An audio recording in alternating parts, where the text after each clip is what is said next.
Good morning, stupid. Welcome back to hashtag 360 stupid. We are stupid people asking you smart people simple questions. King of stupid here, Mike check MICCCZ. As in the Republic, West Ham, ladies and gentlemen, all other genders, fenders, benders. Everybody's welcome here at hashtag 360 stupid. That's me, King of stupid. Mike. Check. What up? What's up? What's down? What's going around? I'll tell you what it is. It's nice and warm on an early Saturday morning. 69. That's in the Fahrenheit 69. So early in the morning, that says the day's gonna be warm. Stay in, go out, enjoy the sun, live your life, live the dream. Figure it out. Whew. Yo, we're coming up on our 400th episode. 400 episodes. Jeez. Woo. Luis. And our downloads are close to, 12? I just looked at it. Skipped my mind.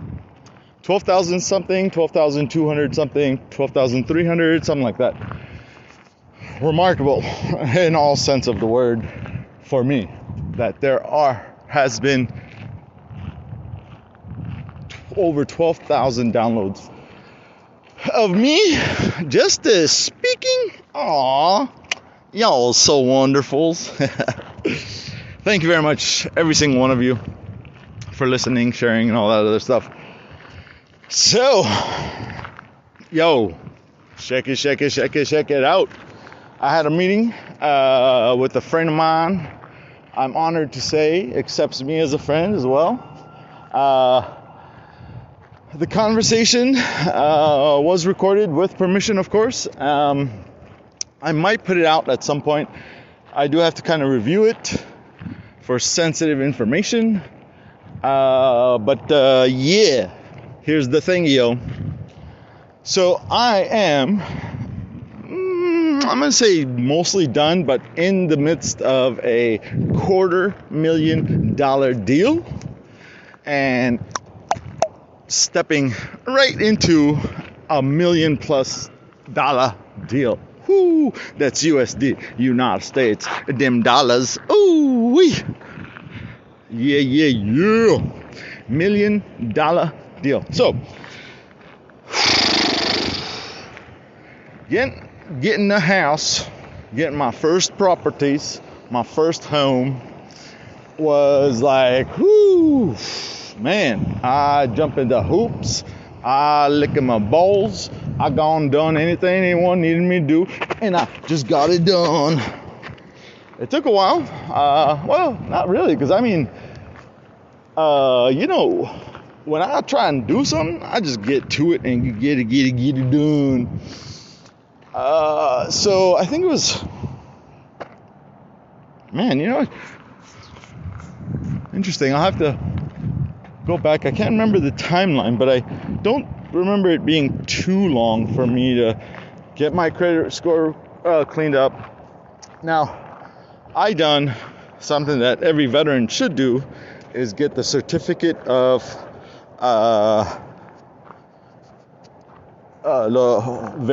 certificate of qualification for a VA home loan. What that does is that says that basically you are a veteran and you qualify for the VA loan and blah blah blah. Now that certificate is nothing other than a qualification. It's not an acceptance certificate. What happens is when you are ready to file, and the reason I did this right off the back is I had met a fella that I worked with in Portland, Oregon. Man, this guy was he's a cool guy. I actually ended up renting a room from him for a couple of months, maybe. Or was it? I don't remember. Anyways, I have been to his house. I've stayed at his house. Really, really cool, nice guy. So he was a veteran, and he said that he had the darndest time, because I remember asking him about his home, which I never had. It's funny, I never had any intentions of ever getting a home. I never even thought much of it, to be honest with you. I don't know. I never felt like that made sense, like this is home kind of thing, but it kind of does. It kind of does in a sense that, like it or not, you have to sleep somewhere. And if you're on this planet, someone has to pay for that space that you're sleeping in. On. Now, before you all go off on a tangent and say, well, what about the homeless? What about the people in the forests? You're losing the point. The point is, you have to sleep somewhere, and someone has to pay for that space. Now, the majority of us are living indoors, and even some of us that are living outdoors, that space is still being paid for. So, that was one of the selling factors for me, convincing me to buy. Because, yes, I actually travel a lot more owning property because it generated revenue, but owning made sense because the majority of the time that I was not traveling, I was at home, or what was my primary residence. So the majority of the year, I, like most people, don't travel. But I, like many travelers, do love to travel, and when I do travel, it's for weeks or sometimes a month or months at a time. Now, like it or not, you're gonna have to return. You're gonna come back. You're gonna be... You have to have a place for your stuff, first of all. Your stuff. Here's the thing with stuff. We all want it, we all need it, but we really do not enjoy keeping it, maintaining it, holding it, securing it. Stuff. Just stuff. Now, paperwork. Okay, technology can take care of paperwork. You just scan it, take pictures, it becomes digital, upload it, secure it in multiple locations, boom, that's it. Backups, blah, blah, blah. But stuff like a shirt that you don't really want to throw away, but you don't really want to keep it, you just kind of want to have, but, stuff. Sure, storage area sounds good, but, like... how many storage areas you're going to have, and you can't live in the storage area. Technically, legally, blah, blah, blah. So, stuff. Just stuff. What you got? I got stuff.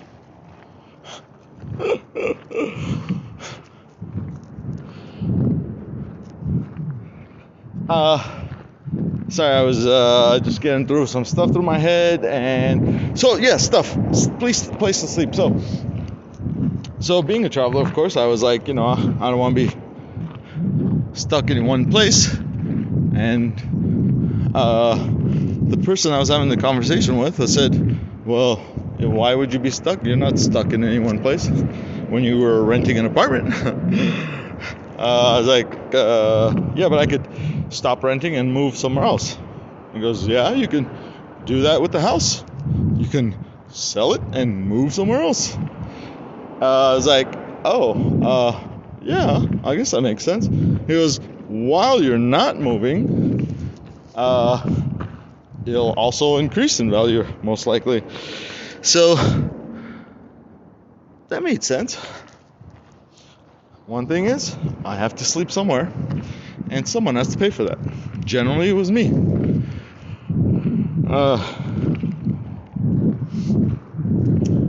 I had to have a place for my stuff. And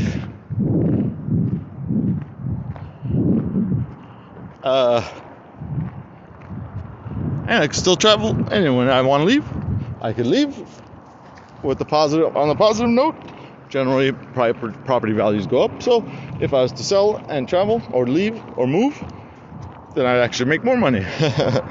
So in every way, it just made like simple common sense. Like, oh, okay, yeah, I could actually travel more when I have a home because I am more secure. If I'm traveling from my rental, if I'm renting an apartment and want to travel for 3 months, I still got to pay the 3 months rent. Now, of course, with the home, you have the mortgage that you still have to pay, of course. Yes, I'm with you on that. But if it's a multi-unit, or you can rent it out temporarily, or you can Airbnb it if it's just a single family home. Yeah, so you can make money while you're traveling if you have a home. And in my case, that would mean I could travel longer and much, much more luxuriously. Where it has begun. I gotta tell you, folks, boy, that RV trailer of mine, one of the best decisions I've ever made in my life. Yeah. Traveling with my home is like, there's been so many times I've paused, not stopped, but like stopped thinking or stopped and just had a little freak out about, oh, did I pack this or did I pack that? And then I was like, oh, I brought literally everything.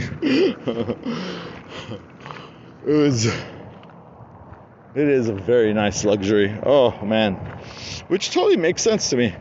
It always has, now even more so. I did do a lot of research, which was absolutely essential before buying an RV.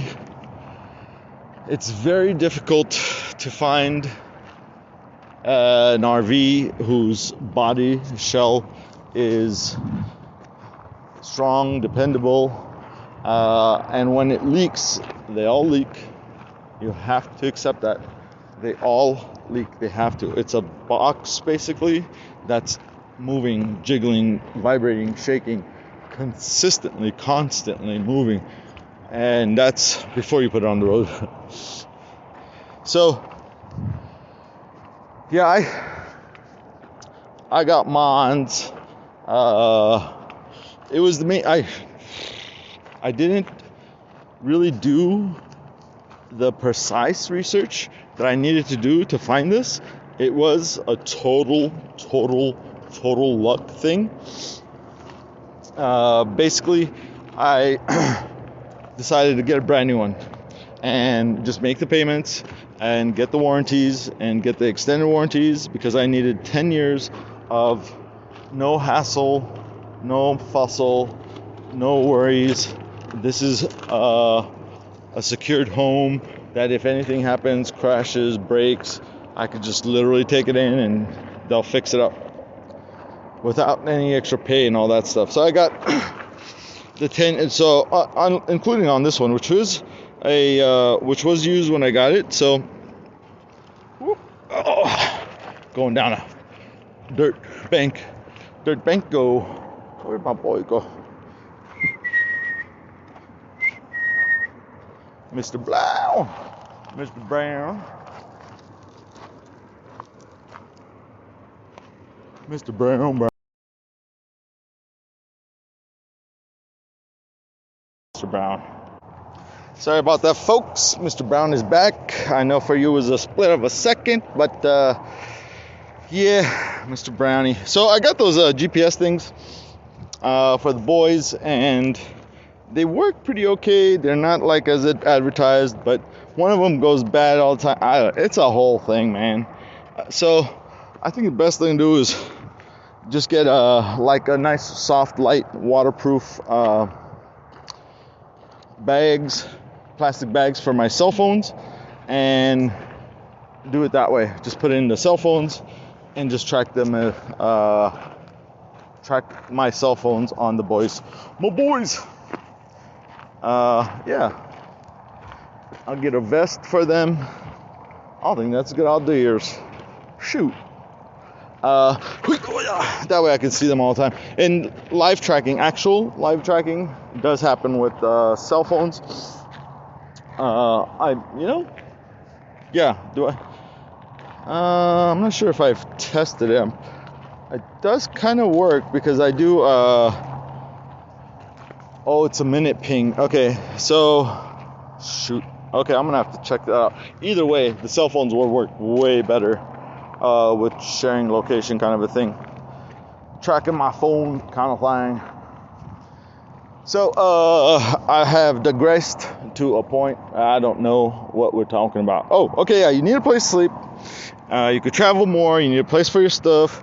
So there's a lot of great reasons for owning property. Especially if you're getting older. Yes. Why?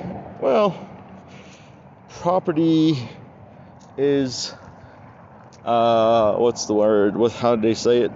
Property is the foundation of wealth, or to be wealthy, you have to have property or something in them lines. So, property, and I'm just looking at something there. Man, I got squirrel all over again. But design boys, all right. Oh yeah, the boys cell phone. No, and then sleep somewhere. And so here's the thing. It's the monthly mortgage. The monthly bill to the bank. It's usually a bank.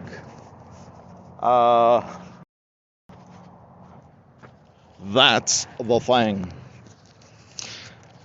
The monthly payment to the owner of the property. I was talking to the bartender of my favorite dive bar, who was at my yard sale buying some stuff. Oh man, I'm trying to yard sell like crazy, yo. I got 7 years of stuff I gone stored, and I'm ready to getting. Whew, man, I like getting rid of stuff. It's nice to have stuff, but it's so much stuff. So the plan is getting rid of stuff. I have a lot of stuff, folks. I have never really have owned this much stuff.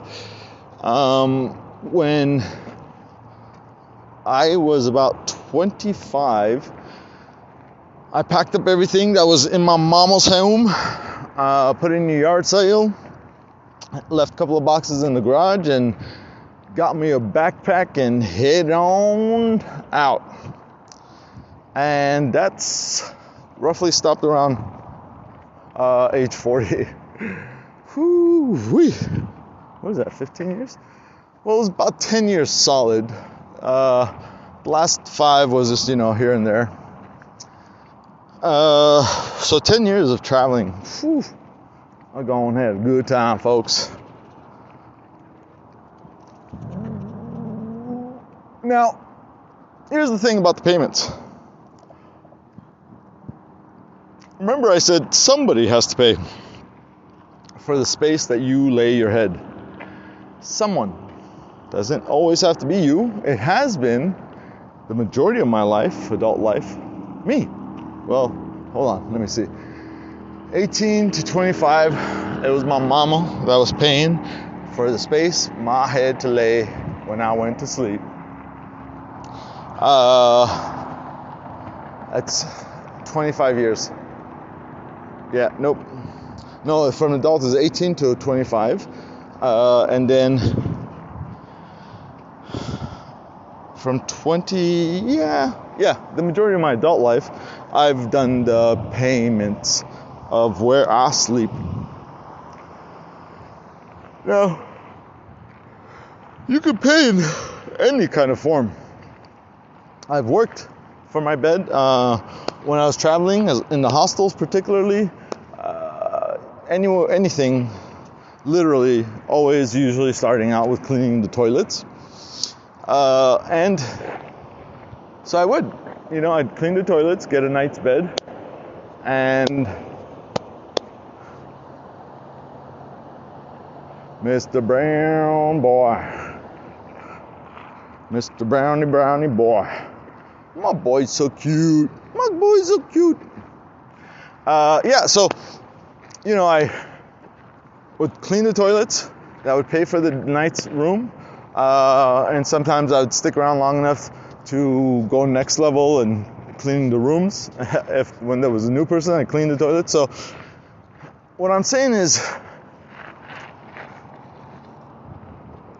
some way, somehow, someone has to pay for the space for us all to lay our heads. We are the only animals that have to pay for the privilege to live on this planet. Privilege, right? Yeah, whatever. It's funny when people talk about rights, but I digress. That's an entire 3 or 6 episodes of a conversation that we're going to avoid, since we're not quite sure about how much rights we have to speak. You know what I mean? Jelly bean. Oh yeah, by the way, people, Bitcoin. Oh my god. Bitty Bitcoin. Dun dun dun dun dun dun. It's here to stay, folks. Government is accepting Bitcoin as a payment for taxes. Bitcoin ain't going away, yo. Bitcoin is not going away. Is it here to stay? It's not going away. Huh. That's some funny wording, yos. Anyhows, so Bitcoin, yeah. Huh, man. Yo, drop $1 in it, yo. Drop $1 in it. Check it out. Check it out. So,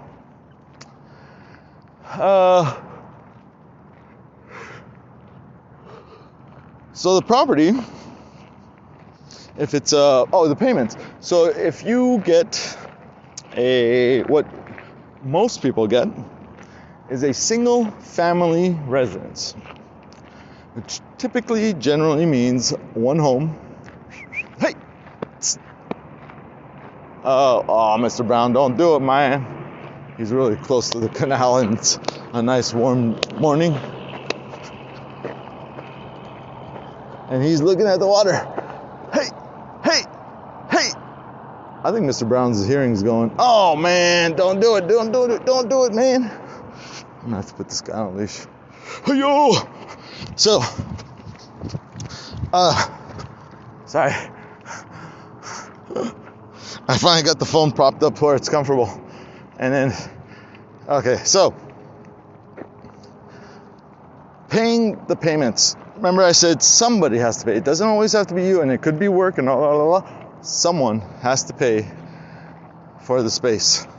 Now, here's the thingy. You ready for the thingy? Man, don't do it, Mr. Brown.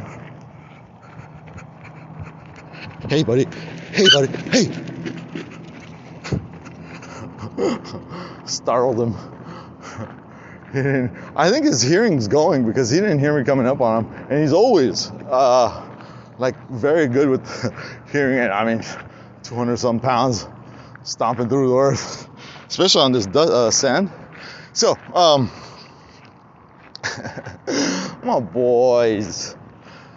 Where was I was talking about So most people get a single family residence, which is basically one home, one building, whatever amount of rooms, bedrooms, bathrooms, whatever.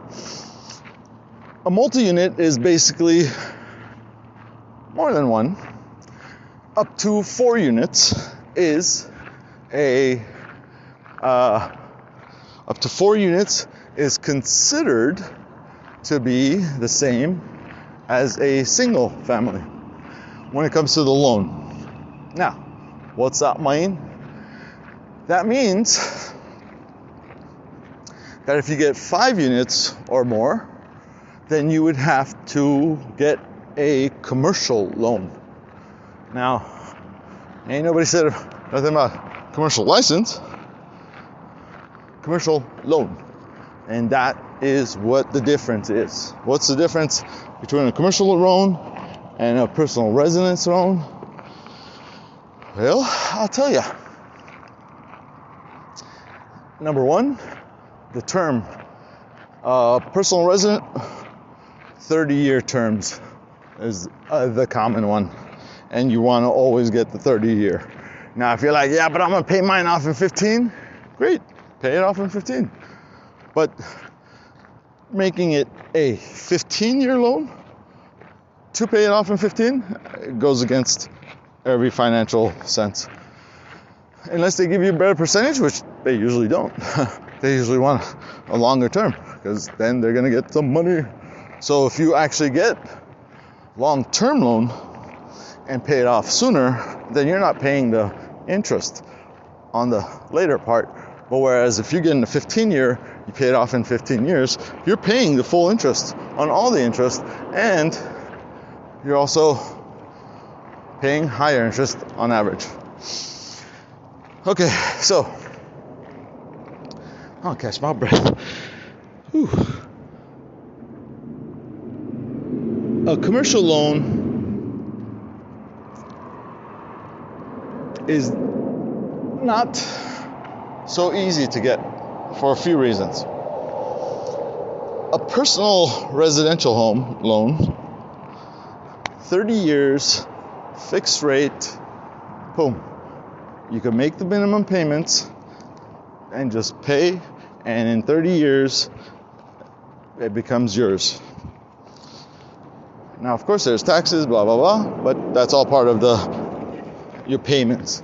And even after you pay it off now, you still owe taxes unless you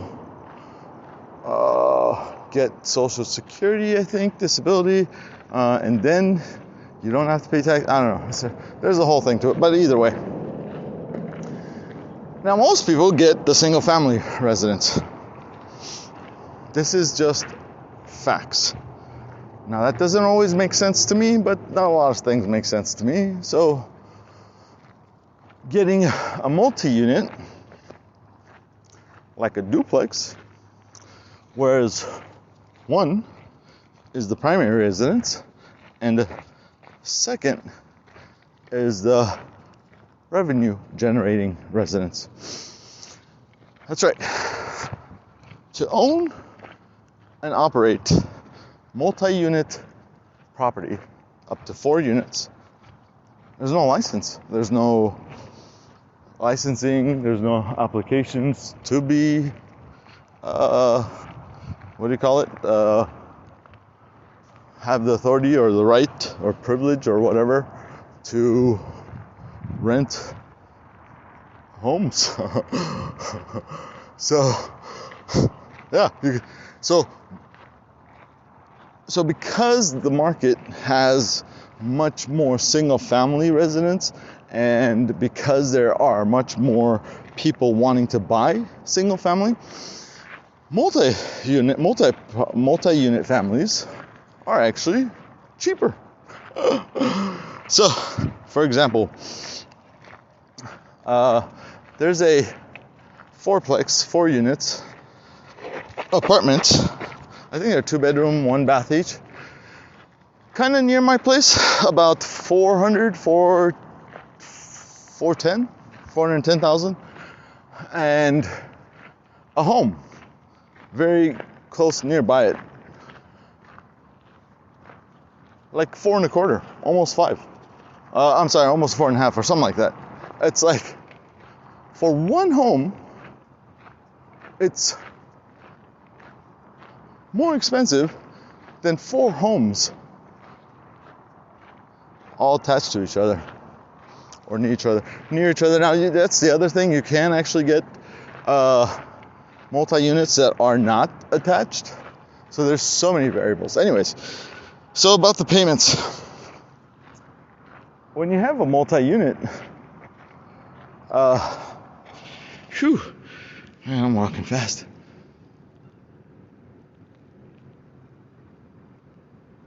So when you have a multi-unit, especially if you go up to 4 units, depending how it's done, most likely, most often, the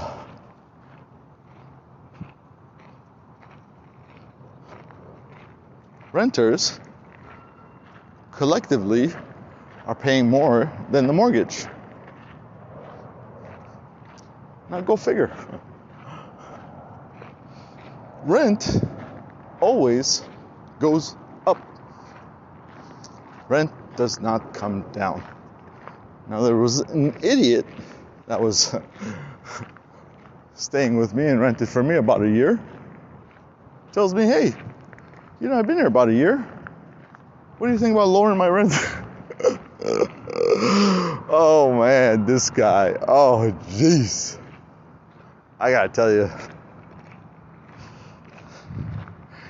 You wanna know about people? Become a landlord. Whoo! People, let me tell you, the definition of a crappy human being can only truly be understood when you rent to people. I've been doing this 7 years, folks. 7 years. Hundreds, well, I don't know if I'd say hundreds, several people, at least 100. Shoot, that's a good question. I have rented to all kinds of people. I don't have any bias or prejudice, or if you got the money, if you're gonna pay, if you're gonna be quiet, clean, respectful, that's it. I don't care about who you are, what you do, where you do it. Come home, you sleep, you wake up, you go to work. Boom. Them's the folks that I kept. But there was always some filthy, dirty scum that came through. There was never too many. There's always like 1, maybe 2 at a time. And it's like no matter how hard you work to make it a harmonious place, if you get enough humans together, amongst them there will be a filthy garbage scum. I don't get it. I mean, I help everybody equally all the time. I don't care anything about anything. If you're paying your rent, you're quiet, you're clean, you're respectful, I'll help you out with anything. That's why I have always had a very nice group of great renters. A large majority of them paid on time. The few that didn't usually paid as soon as they could. A few times, sure, there's been some people that just didn't pay. And they're like, oh, next week. I bought into that for a little while, but it's like, okay, no, I ain't gonna go that many times, because it's been like, at some point, it's gonna be like, how are you gonna pay? You can't even pay last week and the week before. How are you gonna pay next week? And then all of that together. And I mean, yeah, sure, I know you want to, and I could see that. And that's where I got lost. I saw what they believed, not what they were actually capable to do. If the person can't pay rent, man, there's no way around it. There's so many evictions going on that, I know they're not supposed to, blah, blah, blah. Who's going to stop them? Who's going to stop a judge, corrupt, dirty judge, corrupt sheriff, evicting people? Hey, who? It's the cops. decide who gets evicted. Not you, not them. There's no. And who's gonna tell the cops about the law? Hey, it's COVID. You can't kick me out. Oh, really? Oh, here you go. Bing! You're out. Now what? What are you gonna do? Oh man, it's so funny. Right? People think. Anyways, I digress. So I'm gonna call it quits about here. So yeah, having the property. Most people get the single family. Duplex or more, up to 4 units, the same loan, meaning you get low interest, fixed, 30-year long-term loan, small payments, and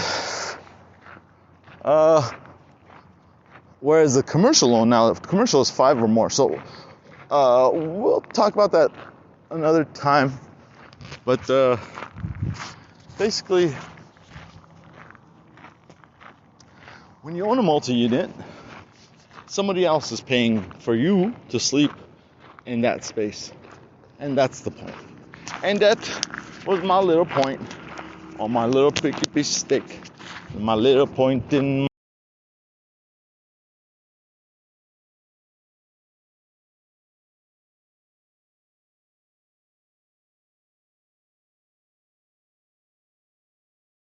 for the privilege of your time. Good night, stupid.